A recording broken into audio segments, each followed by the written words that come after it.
सारे भाइयों राम राम। फिलहाल भाई जींद जिले के उचाना हल्का के चांदपुर गांव में हाँ, जिसका पुराना नाम जो भाई चुड़पर है, सामदो चुड़पर जिसने बोला हाँ। और एक ये कहूँगे भाई दुखद समाचार है कि एक फौजी भाई जसवीर कौशिक, उम्र करीब 45 साल, और जिनके माँ बाप नहीं हैं, उनके पिता फौजी थे। वो खुद भी फौज में मतलब पिछले 23-24 साल तक थे। नवंबर 2001 में उनकी ज्वाइनिंग थी और असम में जो है भाई 2 दिन पहले हार्ट अटैक से भाई उनकी मौत हो गई, यानी वो शहीद हो गए। और आज राजकीय सम्मान के साथ जो है उनका अंतिम संस्कार जो है कराया जाएगा। आज तक 2.25 महीने पहले ही अपनी जो बड़ी बेटी है उसकी शादी करी थी।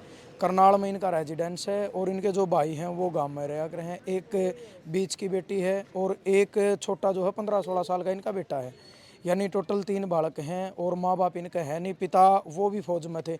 और आज जो 1-2 भाई ने बताया कि इनके परिवार में जो फौज का काफ़ी जुनून रहा है। 4 से 5 फौजी जो है इस परिवार में वो हैं। और आसपास के एरिया तक भाई लोग दूर दूर तक जो है इनको श्रद्धांजलि देने के लिए पहुँचे हैं। उचाना के जो विधायक की बात करा, वर्तमान विधायक देवेंद्र अत्री जी, वो भी श्रद्धांजलि के लिए पहुँचे हैं। DSP जींद श्रद्धांजलि के लिए पहुँचे हैं। राकेश जी, एक बार परिवार के बारे में बताओ, जसवीर के बारे में। जसवीर जी 3 भाई हैं। हाँ जी। ये एक बड़े भाई थे अनिल जी, जसवीर जी, एक जो छोटे अशोक कुमार। ज्वाइनिंग कब की है? ज्वाइनिंग इनकी 2001 की है, नवंबर 2001। परिवार में कौन कौन है जसवीर? परिवार में 2 बेटियां हैं, एक बेटा है। शादी हो रखी बेटियों की? शादी की बेटे की 25 फरवरी को शादी थी, अभी 2025 में। 2.25 महीने पहले। हाँ, 2.25 महीने। कौन सी जगह पोस्टेड थी?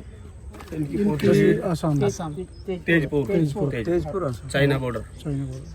और परिवार में कौन कौन है जसवीर के? माता पिता? माता पिता नहीं, बाप फौजी था।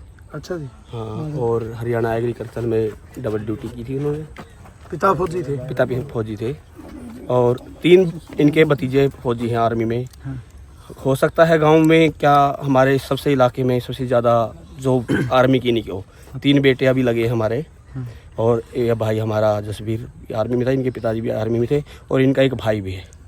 हो सकता है ब्लॉक में ही एक पिताजी के सबसे ज़्यादा आर्मी में यही है। तो यानी फौज का जुनून था? एक फौज का जुनून बहुत ज़्यादा जुनून था जी। पिताजी के खून में ही जुनून था। फिर आगे बेटों ने भी अच्छा किया, 2 भाई फौज में लगे, और फिर हमारे 3 बेटे फिर लगे, जो इनके भतीजे हैं। 3 अभी लगे हैं 3-4 साल पहले। उम्र कितनी थी इनकी? इनकी 45 है। 45 भी। कितनी उम्र है जी? और बेटा की अभी 15 या 16 साल है, +2 में है। बड़ी जो बेटी है? बड़ी बेटी की अभी शादी की है पानीपत पीपली में। रिटायर्ड भी आने वाले थे कुछ? रिटायर्ड का एक बार ऑफर आया था, उन्होंने कहा कि देश की और सेवा करूंगा मैं। अभी है। कब आपके पास मैसेज आया था भाई ऐसे ऐसे जो ये रात को वैसे 2 बजे का शरीर पूरा हो गया था वहाँ पे, जो हार्ट अटैक हुआ था। और सुबह 5 बजे एक बार वहाँ से गरीब से कॉल आई थी। पहले तो उन्होंने बीवी के पास कर दी थी, उन्होंने फिर उठा नहीं पाए। फिर मेरा भाई है वही दिल्ली में मेरे पास ही रहता है, उनके पास फ़ोन आया। उन्होंने ऐसे बता दिया अकस्मात ऐसी घटना हो गई है। 5:20 पे फ़ोन आ गया था हमारे पास। दोबारा फिर हमारी जो भाभी जी हैं जसवीर की घरवाली, उन्होंने कॉल किया कि फ़ोन आए हुए थे 2 बार, और उन्होंने अकस्मात उनको ऐसे ही बता दिया जसवीर पूरा हो गए, भारत माता मिट्टी में सम्मिलित हो गए हैं, देश पे कुर्बान हो गए हैं। तो ये हमारी इंफॉर्मेशन थी। और फिर वहाँ से कल इनकी बॉडी का हुआ सारा, उसके बाद पोस्टमार्टम हुआ। पोस्टमार्टम के बाद वहाँ रात को गुवाहाटी में आई डेड बॉडी, और डेड बॉडी आने के बाद सुबह 10 बजे चली वहाँ से, और डिले हो गई बारिश के कारण। 1 घंटा 11 बजे चली वहाँ से फ्लाइट। फिर हम वहाँ पहुँच गए थे एयरपोर्ट पे भी वहाँ 1.5 घंटा डिले हो गई थी। फिर उन्होंने कहा कि गेट नंबर 1 पे बताया था कि इंदिरा गांधी एयरपोर्ट पे। फिर वहाँ पे उन्होंने दिया नहीं कि हमारा आर्मी की प्रक्रिया है, वहाँ पे आप वहाँ से प्रक्रिया पूरी करने के बाद तभी आपको बॉडी मिलेगी। क्या आगे मतलब बेटे को भी ऐसे? बेटे को हम जॉब दिलाएंगे, और वहाँ से फौज में इसी में इससे एक पोस्ट बड़ी मिलेगी। हमें सारी जानकारी हो गई है, हम साहब से मिले थे बड़े। हाँ, डेड बॉडी लेते से मैं खुद वहाँ था। तो उन्होंने कहा कि बेटे को इससे एक बड़ी पोस्ट ऊपर वाली मिलेगी। देश पे कुर्बान हुआ है, क्योंकि ये है ना, जो गरीब होती है आर्मी में तो लड़ाई में शहीद होते हैं, जो ये और होती हैं ये वहाँ कार्य करते हैं, वहाँ पे ही शहीद हो जाते हैं।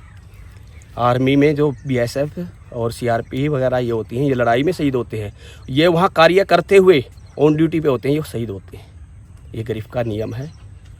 ठीक है। ठीक है जी, धन्यवाद।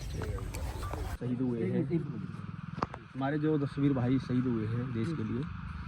गिरफ्त आती है आर्मी को रोड देना, जहाँ आर्मी ना पहुँच पाती वहाँ पे इनको रोड तैयार करके देना होता है। आर्मी से पहले आगे ये चलती है गिरफ्त। मुश्किल से मुश्किल समय में ये वहाँ रहते हैं, और अगर बर्फ़ आर्मी में लड़ाई के समय अगर बर्फ़ गिर जाती है तो गिरफ्त हटाती है।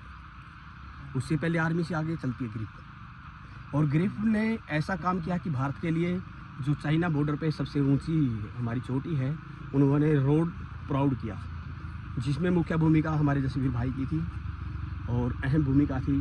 बहुत मेहनत से वहाँ छीने हथौड़े से वहाँ रोड काटे जाते हैं, और बम वगैरह से भी वहाँ मशीनों से भी कुछ कटिंग होती है, और वहाँ पे बहुत मेहनत करके आर्मी से भी ज़्यादा मेहनत करनी पड़ती है। आर्मी से आगे रहती है। गिरफ्त एक देश की मुख्य भूमिका है, जिसमें हमारे BRO बोलते हैं, बॉर्डर सड़क संगठन, बॉर्डर सड़क संगठन BRO बोलते हैं। BRO में हमारे भाई थे, उसमें गिरफ्त आती है। गिरफ्त का मतलब होता पकड़ना। रोडों को पकड़ के चलती है, आर्मी के लिए रोड बनाती है, और वो जो आर्मी वाले पकड़ के चढ़ते हैं हमारे मुश्किल समय में, चाइना हो या पाकिस्तान हो, उस लड़ाई में ये रास्ता बना करके चुन करके देते हैं।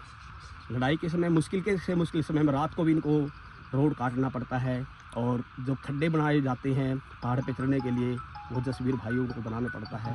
ऐसे देश के लिए हमारे जसवीर भाई अमर रहे, और सबसे ऊंची चोटी पे इन्होंने रास्ता बनाया, और वहाँ पे उन्होंने, उनके अफसर थे, उन्होंने बहुत तारीफ़ की। सबसे मेहनती लड़का था, बहुत होनहार था, जो चाइना बॉर्डर पे इन्होंने रास्ता बनाया। और हेलीपैड वहाँ पे, कहीं हेलीपैड नहीं था हमारी चाइना में। 2 साल पहले उन्होंने हेलीपैड बनाया और रोड बनाया। जब से हमारे चाइना हमारे देश से डरने लगी है, पीछे हटने लगी है, उन्होंने पता चल गया यहाँ लड़ाकू विमान भी हैं और सब कुछ है, और उनके पास अभी चाइना के पास वहाँ कुछ रास्ता नहीं है, जो भारत ने बनाया है। हमारी ऐसी गिरफ्त को बार बार नमन, जसवीर भाई को नमन, कोटि कोटि प्रणाम।